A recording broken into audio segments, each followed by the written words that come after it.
Ladies and gentlemen, welcome to Anson and Paul's Big Movie Podcast. I'm Anson Chin. And I'm Paul Morgan. And today we are reviewing one movie, Last Tango in Paris. More like Last Bango in Paris, am I right? Oh my god. Wah, That's right. wah. Well, Anyways. Paul, do you want to give the synopsis for Last Tango in Paris? Yeah. There's a guy played by Marlon Brando. His name is Paul.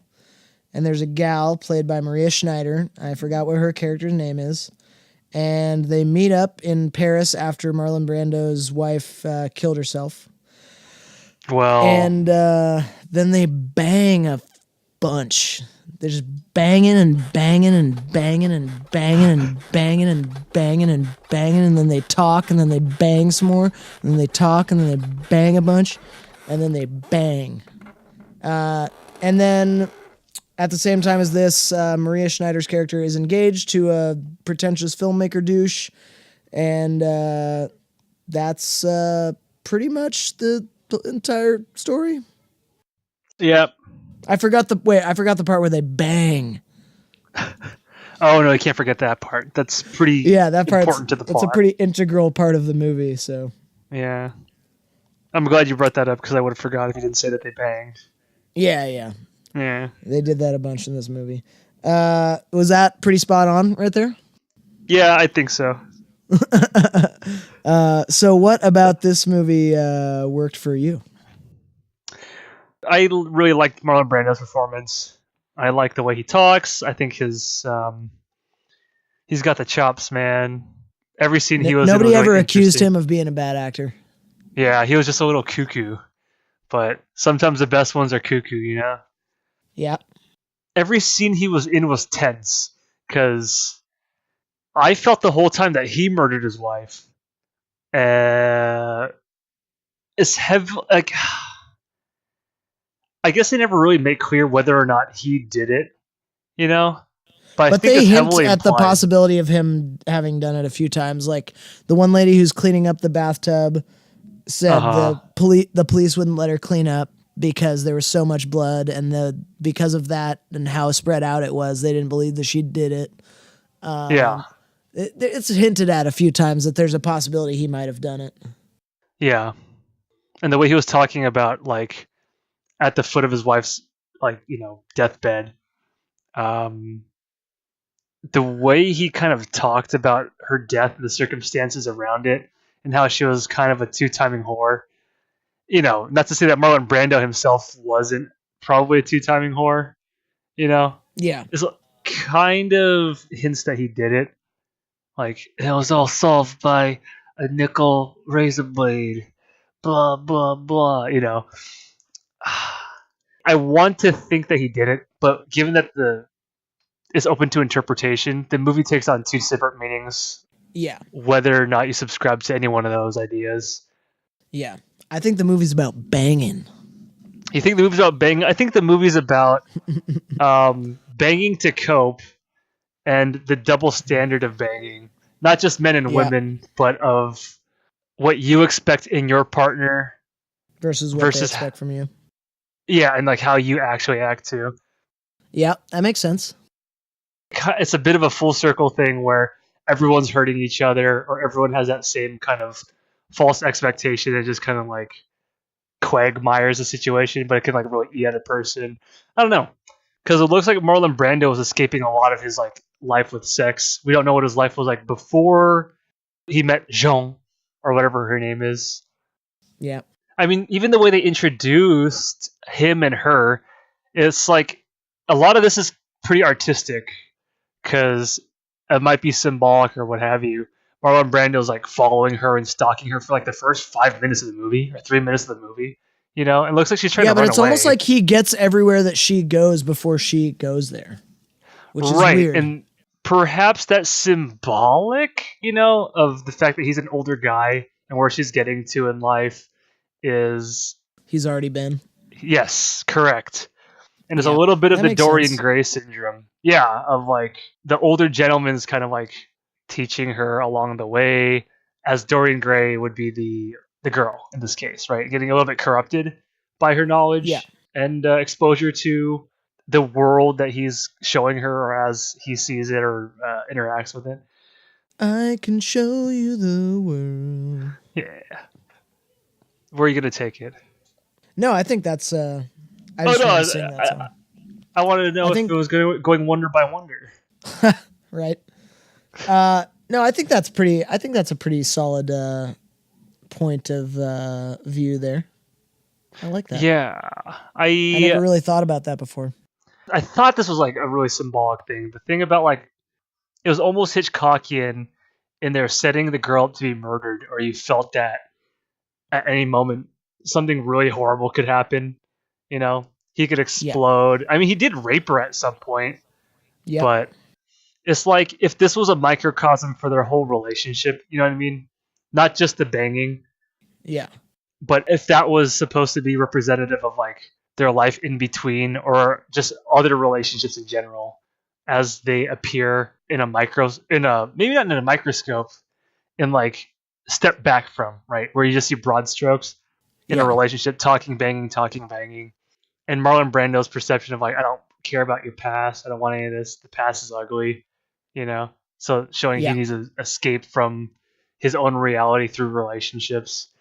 So much of this movie is very captivating because of how dangerous Marlon Brando feels, yet how relatable his, I guess, cynic view on, like, in some cases. Sometimes he just comes off as like a douchebag and an asshole, but like you can Yeah. A kind lot of of times I feel like empathize. no sympathy for him, but then other times I feel like this great empathy for him. Yeah. Another point of perhaps this is all like a symbolic exercise of like a life as a whole, you know? When he's talking to the Yeah. guy who banged his wife and then made her kill herself, right? Quote unquote. And how he said at the foot of her deathbed, like, and he was my best friend, or he was my friend and I knew him. How could you fucking do that? You know? Yeah. Like, the way they had that conversation and were so civil, it wasn't like perhaps a French European and we're cool with like swinging and fucking each other's women, you know? Yeah. It's not like the American stereotype of those places. Yeah, because the way everything else felt in relation to everything's happening in like a room, right, or a couple Yeah. rooms. You never see a lot of anything except for the life of Jean and her lover, the movie maker, right? Yeah. And the mood swings she goes in and out of, like, I love you, I hate you, I'm going to leave you, I want to marry you. You know, like not with Yeah. Marlon Brando, but her lover. It's Yeah. just it's confusing unless you step away from it and take it symbolically, you know. There are times you can't tell when she's acting for the movie or if she's, you know, it's a real life fight they're having or they're having a real life tender moment, because it's trying to tell you to be suspicious, like with the camera on the camera, she's acting for the camera, acting in spite of the camera or in spite of him. And so Yeah. you're never sure about like what we're watching with her and him, at least how those play out. And she says this thing about, you're trying to control my life. You want me to be in your movies. You want me to do all these things and do things I haven't done before, and you're controlling me. That works more symbolically because we haven't seen that literally, you know, from what we see of him filming her life or like whatever the fuck they're doing before I guess she runs out on him. That kind of comes out from left, you know, way from left field, unless it's supposed, I don't know, you know, it can't be taken literally. Yeah. Yeah. So I don't know. This movie makes me feel a little sad. I think the ending was really fucking weird. You know what I'm talking about? The dance and the chase, and then the, Yeah. And the thing after that, the very last thing. yeah. It just felt like a completely Depending on different how movie. much we want people to see this movie, we can say it or not say it. It's kind of up to you. I feel like we should just say it. This is 1972. This is a pretty obscure Yeah. movie. After Jean confesses to Marlon Brando that she loves him, he runs away from her, and it seems like she was abandoned. He comes back to her and starts telling her stories about his life, which we don't know whether or not they're true, but they sound pretty believable because we can substantiate some of it, like, Yeah. and she killed herself, and like his like private moments with her corpse. So some of that lines up, right? We just don't know some Yep. other stuff. she's still upset, but kind of still loves him. They go out drinking and have fun, and then get kind of crazy. Marlon Brando's having a lot more fun. He's like not broody anymore. He's embracing the relationship that he thinks he's gonna. Perhaps it's new love, perhaps it's not. Even his lines are like, "But this is how it goes. It ends and it begins again," just like the movie guy said. Right? I don't like the movie business because the ending of the movie's bad because another one has to begin as soon as it's done. And so they go out, they're dancing, they're drinking, and she's having a bad time. Then she gets into it. Then all of a sudden she's like, "No, it's over," and runs away while he chases her furiously through the streets. But they get to her old apartment or like her mom's apartment, something like that. Takes her father's gun out of the like chifforobe and shoots him as she tells him her name, which he was so against the whole movie. But he asks, like, "By the way, what's your name?" "Jean." Yeah. Bam! And then he's like, "The children. The children." This reminds me of what's it called? The horror. The horror. Yeah. The horror. Then he just dies. Colonel Kurtz, my dude. Yeah. He pulls a C. Kurtz. So that's how it ends. And the tone is just so different from the rest of the movie. I don't know. And maybe even that's also a metaphorical death, of having to kill the memory of their love in order for her to move on, while at the same time internalizing and being corrupted by his influence and becoming that older, more experienced, more cynical and damaged lover, and using also sex to escape her now sordid past. Right? Yeah. I don't know. That's my read. Like I said, it has to be. You have to. I don't know. I always feel weird when I conjecture like this because it sounds like and maybe and I don't know, but it's certainly a French movie. I'll put it that way. Yep, true that. What worked for you, Paul? All the bush that they showed. Oh, that worked for me. It was like not. It was not too crazy, but it was a lot like of good full bush in this movie. Yeah. A great 70s bush. My favorite kind. There were a few things that worked for me. I really liked even though I hated him and I thought he was annoying, I really liked the whole her fiance is making a surprise movie type thing. Mm-hmm. Especially in the first scene where they do that, the diegetic sound is actually coming from the microphone that they're holding up to her face. That was so fucking cool. I thought that was awesome. That was very, I think the director was Italian, and that was very like Italian new wave type of cinema technique, The movie in the movie. Yeah, I liked that a lot.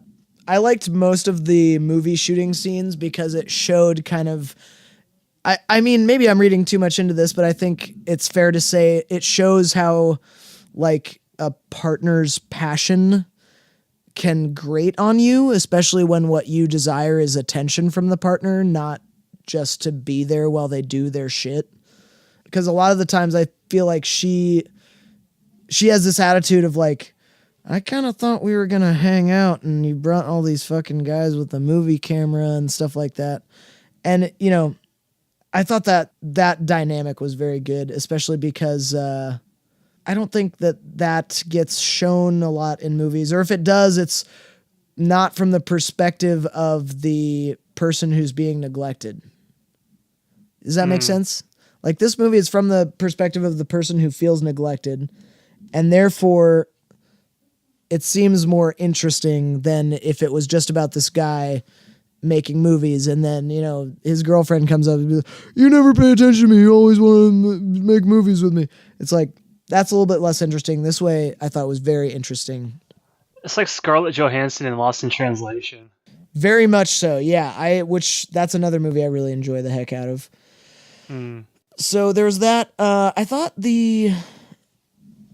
I don't know how to say this without sounding like a doucher, but I'm not a big fan of like 70s cinematography with like all the snap zooms and the really unsteady kind of camera stuff. I don't really like a lot of movies from the 70s just based on how they look. And this one I thought looked really great. I really enjoyed the way the camera worked. They paid a lot of attention to framing. Yeah, I especially like the framing and the kind of like longer lens shots. Like there's a bunch of stuff that looks like it was shot on super long lenses, especially in the train station in the middle where she has a fight with her fiance. Hmm. I thought the acting was good, and I think the biggest thing about that is that I don't relate to, well, for the most part, let's not say it blanketly, but for the most part I don't relate to or care for Marlon Brando's character at all. And so I thought that the fact that I liked his acting meant more because I didn't like the character he was playing, because he just did a great job. The other things, I like that kind of solo-y saxophone that's playing a lot of the time. I thought that was fun.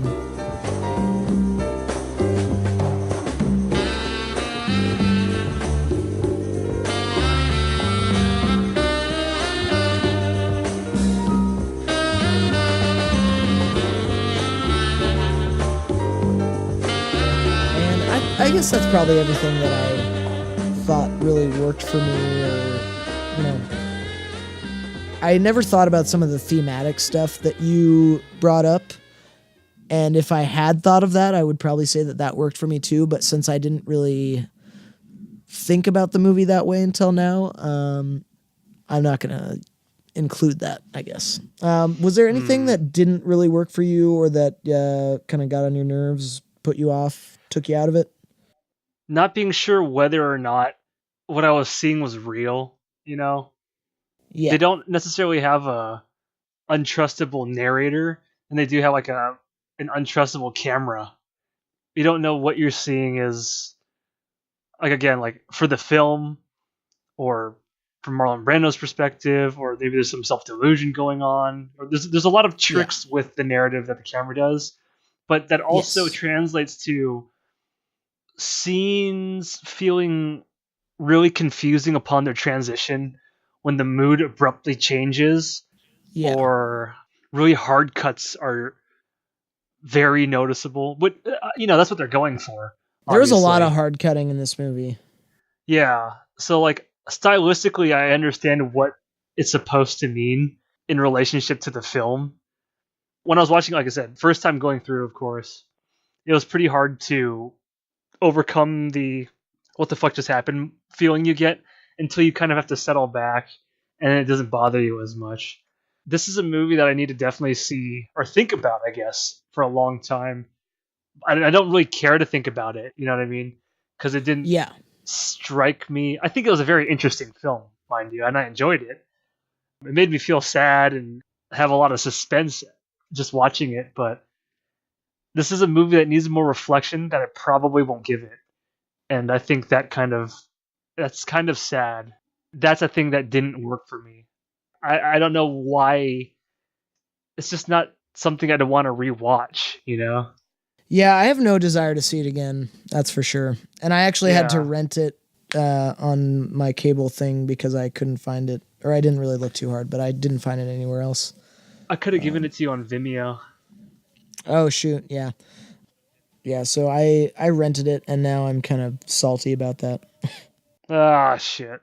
No, I mean I thought it was a really interesting movie. It just, it's heavy and it's confusing Yeah. and it's frightening, scary. Yeah.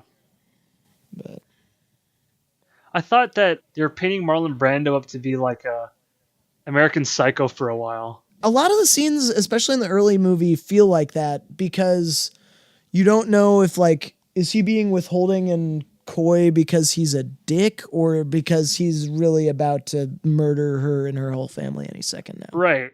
Yeah.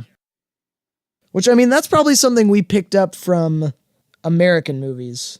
Because, I mean, I have to think that, well, I don't know. What do you think? That I have this feeling that the way that the interpersonal dynamics are shown, it's like too weird for it not to be either 100% intentional the whole time or just a Bertolucci thing that he does in his movies or something.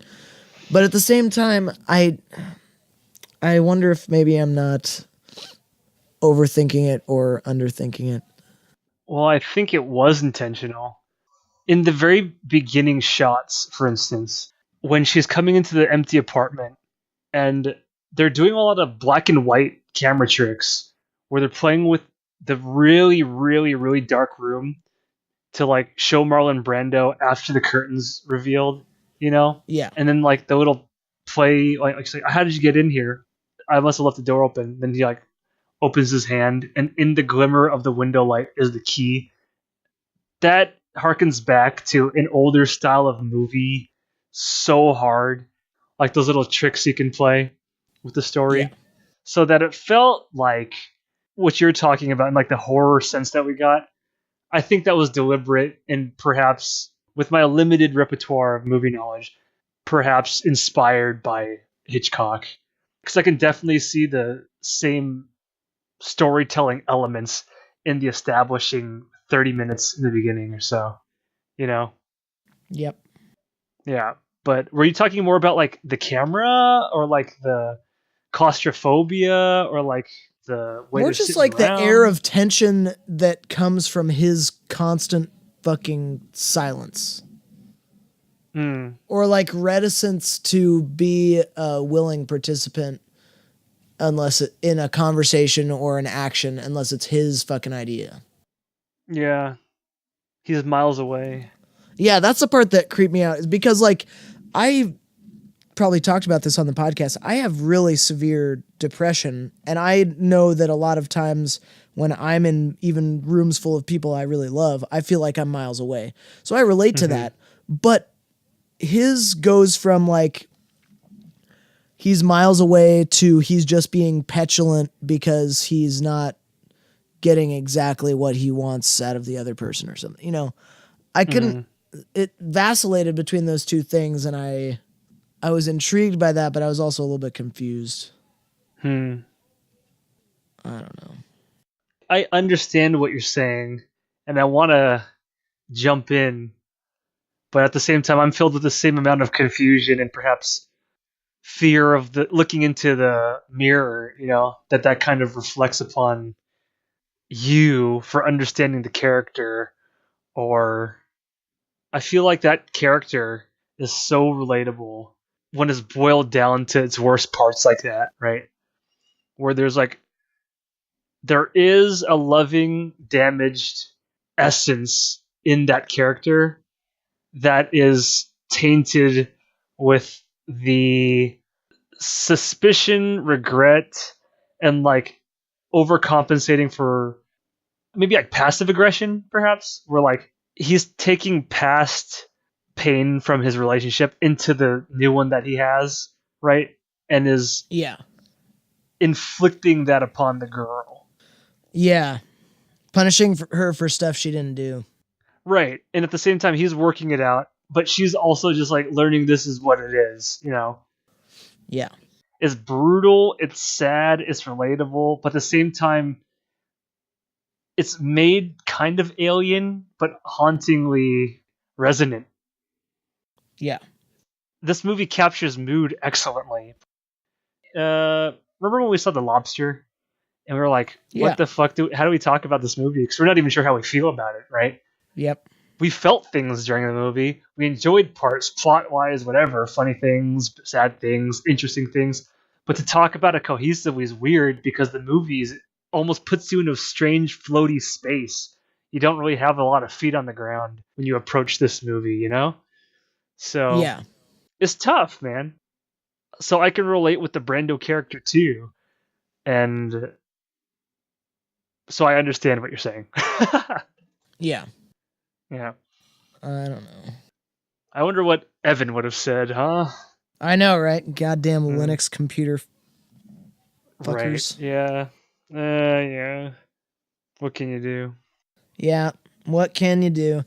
Yeah, just a weird weird flick. I was actually kind of confused and perturbed that he said in our text message thread that he didn't have a lot to say about it, because I was like, I mean, I have positive and negative things to say, but I just have a lot of just scatterbrained thoughts about this movie, you know. We could sit here all day and conjecture. Yeah, I think that's one of the cool things, though, is when a movie actually is kind of ambivalent enough in its various intentions and things like that to elicit a good kind of weird discussion about stuff. Yeah, it's almost like everyone's smoking weed and there's this kind of like stream of consciousness. Yeah, I want to learn more about this director for sure. Bertolucci. Bertolino Bertolucci. Bernardo Bertolucci. My bad. I What already else called has he him done? Bertolino like 3 times. The The Last Emperor. he's still writing, or Did The well, did he die? Conformist. I don't know what that one is. The Last Emperor is a crazy movie about China. I wonder if a lot of his work is like, you know what? He would be an interesting case study. An interesting what? He'd be an interesting case study because if Yeah. you said the last Emperor's weird, he's done all these. It's a different... weird movie about China after Mao, the revolution.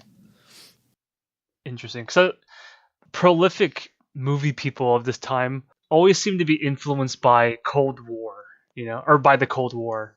And so it's Yeah. interesting to see where that voice comes from, where the creative voice or internal anxieties or feelings kind of get brought to on the stage. Because I was thinking, The Last Emperor, I said to myself, I wonder if this is heavily Cold War inspired. You said this is after Mao. I'm like, oh, so it probably has something to do with that, which it does. Yeah. The El Conformista, maybe. I mean, with a name like that, and just by the cover art or the movie poster, it looks like something about fascism, perhaps. I don't know. Right. Or communism in general. No idea. Or about suspicion and paranoia. A lot of that going Yeah. around in the Cold War, These days, all the movies have to do with fucking social media data mining and like really uninteresting portrayals of the Big Brother character or the Big Brother feeling. Yeah. It's kind of interesting how people have gotten it right and gotten it wrong. Yeah. Maybe it's just because it's with time that it's boiled down the good ones and you can see it for what it is. And when we're in it, Yeah. there's just so much more mediocre stuff that's going to take a while for it to boil down for us to have like true. Yeah. I saw the new Jurassic Park movie last week, and it was like hitting you over the head with these fucking messages, man. It was insane. It was like really, really heavy-handed bullshit. What was it about in the way of like we're messing with nature, man? It's basically like Jurassic Park. It's like a bunch of, it's basically like The Lost World. A bunch of private corporate interests want to take the dinosaurs off the island to sell them, and then all the bullshit that goes along with that. So, but it reminded me of what you were just saying, where it's like, some people get it interestingly, some people get it very right, some people get it very wrong. I don't know. I mean, I guess it's hard to do a subtle plot with Jurassic World. It started as a cash grab, you know what I mean? Trying to do anything. Oh, you mean the world movies? Yeah. Oh, yeah, absolutely, yeah. They never should have been a high art form to portray like messages or subtle important messages. Yeah, well, about, because like, the first two are like really subtle and well, written and stuff like that, and then fucking Michael Crichton had to go die, and now everything that is Jurassic Park related is gaudy and monstrous. That's what sells, though, man. Yeah. Big, gaudy, loud, and monstrous. That's the era in which we live. That it is, my dude. Well, I have a few things that I didn't really enjoy about this movie that I kind of want to bring up. Oh, please. Sorry about that. Yeah, what didn't work for you?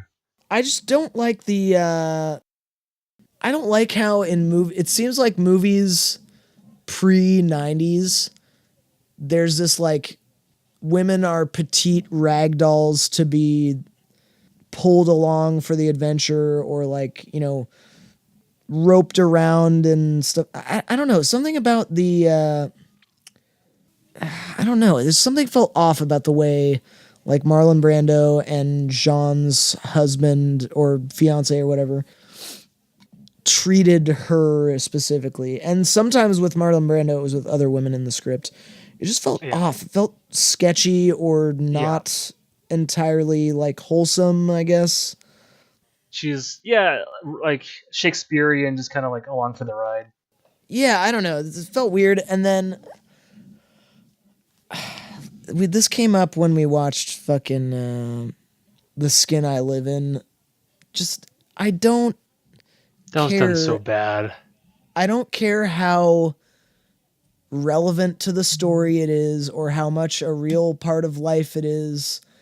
And I don't care, you know, whatever the reason, I don't need to see a rape scene in a movie. There's no... I get how emotionally and physically abusive Marlon Brando's character is to her without that scene. That's how I felt about Streetcar Named Desire. Yeah, like, I don't know. Maybe they were trying to recapture that because Marlon Brando, the rapist, that's how he got his start, was by being in the Streetcar Named Desire and raping whatever her name is. Blanche. But at the same time being like the most charismatic, interesting thing in the whole fucking movie. So the most charismatic, interesting rapist. Yeah, you know. So I wonder if there was a hint of that. It opened the door to allow that sort of thing to be, especially when you're is casted with Marlon Brando, and at the same time it forms the idea in people's heads of how to do that when before it didn't exist, right? Yeah, I don't know. I just don't like that in general. It bugs the heck out of me. What did you think of the rape scene? Just like... I thought it was bizarre. Yeah, it never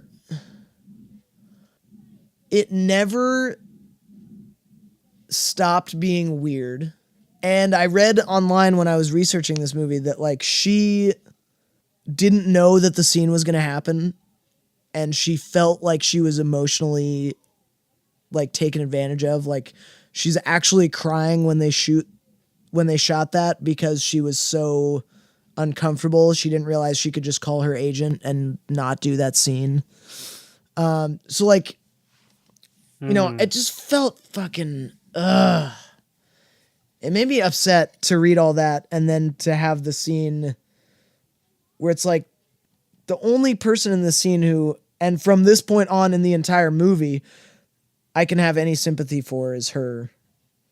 Because, I mean, I just can't imagine that I could have sympathy for someone who's capable of something like that.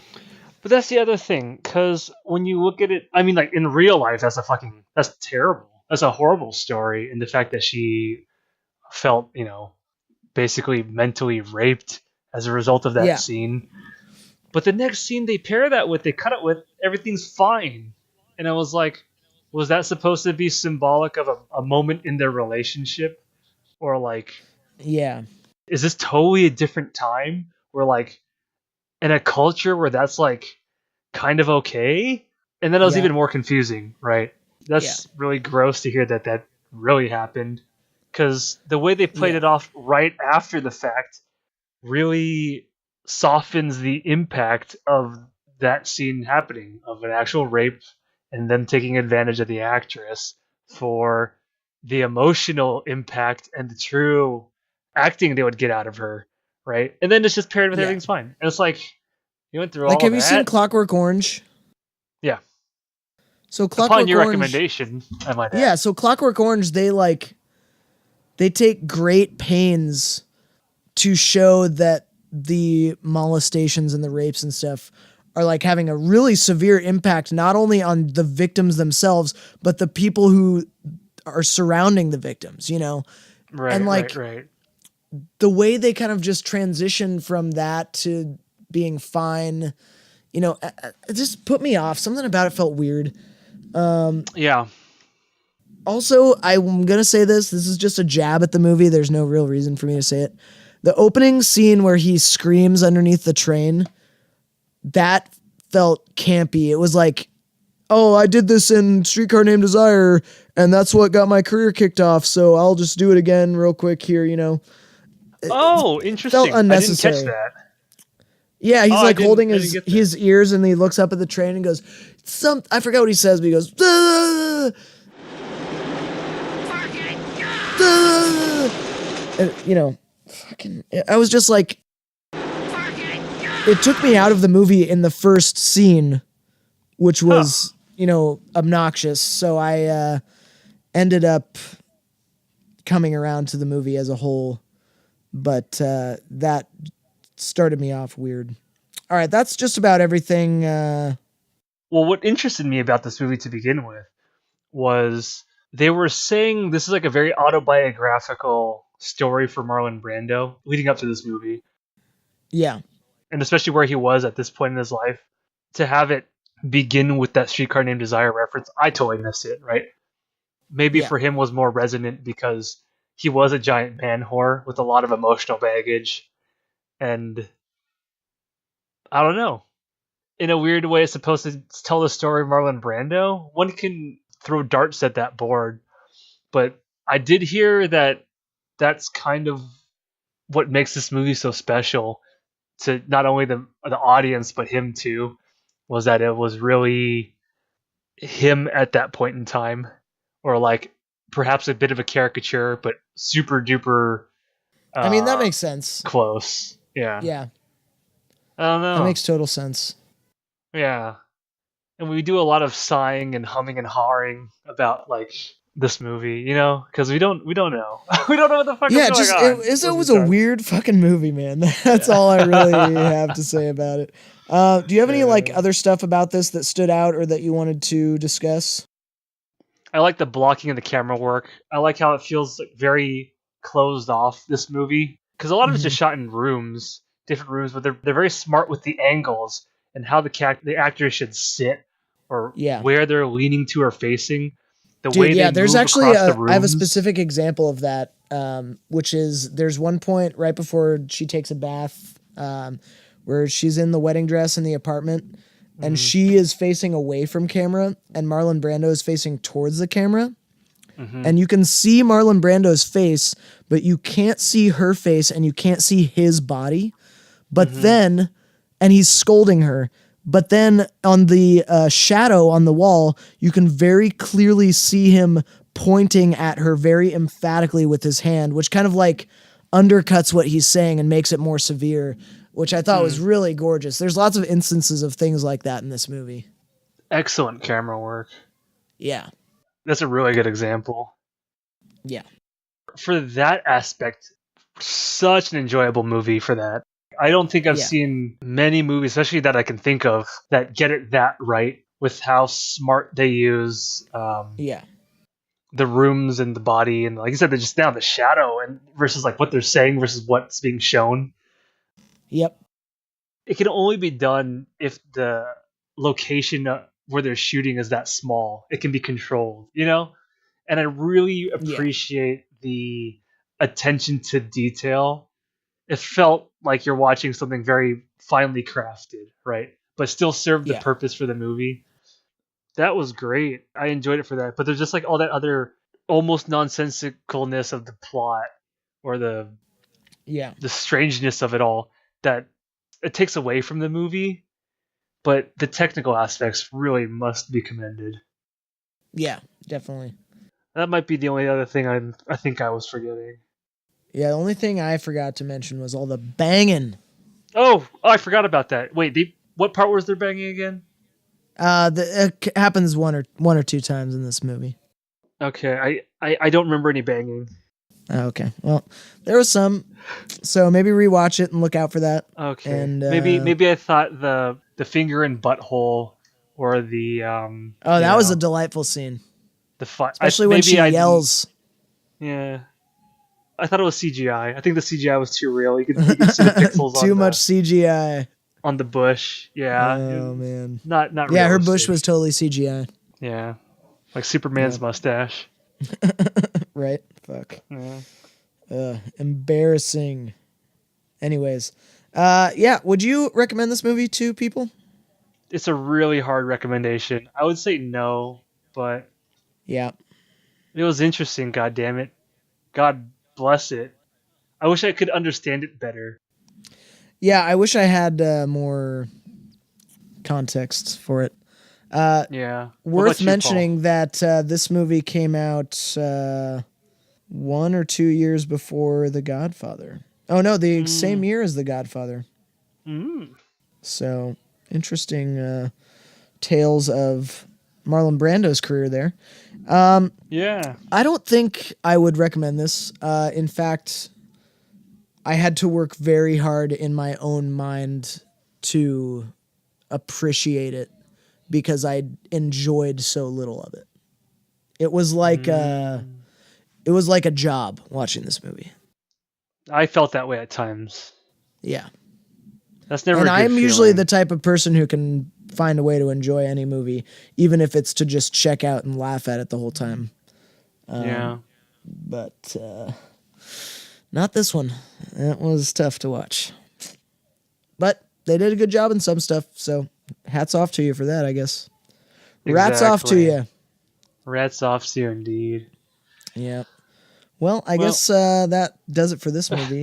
Yeah, 2 resounding no's, but yeah, 2 resounding a nod no's, in the but hat. a lot of interesting discussion despite that. So I Yeah. think that makes this a success. Sure.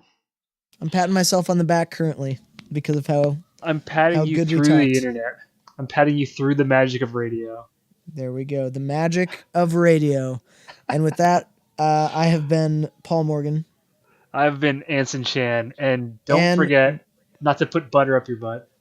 don't put butter in your butt. Bad decision. All right. Yeah. We'll see you There's guys one next thing we time. can walk away from. Yeah. Is no butter in the butt, despite how fun all of the kids' movies are making it seem nowadays. Yep. Stay Especially in away the from the kids. 70s. Yeah, bad Marlon times. Brando. That's how he put on all that weight for The Godfather. Just shoving More like lots of butter in Marlon his butt. Bangdo. Oh, All right, I'm done with the wait, banging he remarks. banged? I don't He remember bangs. this. I don't Just remember like that. William Hung. He Oh. bangs. Oh. All right, I'm done. We're done. I'll see you guys next time. Bye, everybody. Bye-bye. Remember, your family deserves real butter as much as your guests. Is there butter on your family table tonight? Real butter? Go get the butter.